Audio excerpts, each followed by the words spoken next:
শেখ হাসিনার হঠাৎ দেশ ত্যাগের পর বেরিয়ে আসছে একের পর এক চাঞ্চল্যকর তথ্য। 15 বছরে আওয়ামী লীগ সরকারের ঋণ হয়েছে 15.5 লাখ কোটি টাকারও বেশি। আন্তর্জাতিক বিভিন্ন অর্থনৈতিক সমীক্ষার বরাতে একাধিক জাতীয় দৈনিকের প্রতিবেদনে উঠে এসেছে এসব তথ্য, যেখানে বলা হয়েছে অন্তত 18,35,000 কোটি টাকার সরকারি ঋণ রেখে সদ্য ক্ষমতাচ্যুত প্রধানমন্ত্রী দেশ ছেড়ে পালিয়েছেন।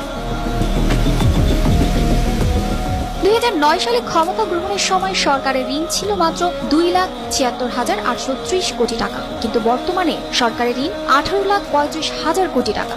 গত 1.5 দশকে পরিচালন ব্যয় ও উন্নয়ন কর্মকাণ্ডের কথা বলে দেশি বিদেশি উৎস থেকে এই ঋণ নেওয়া হয়েছে।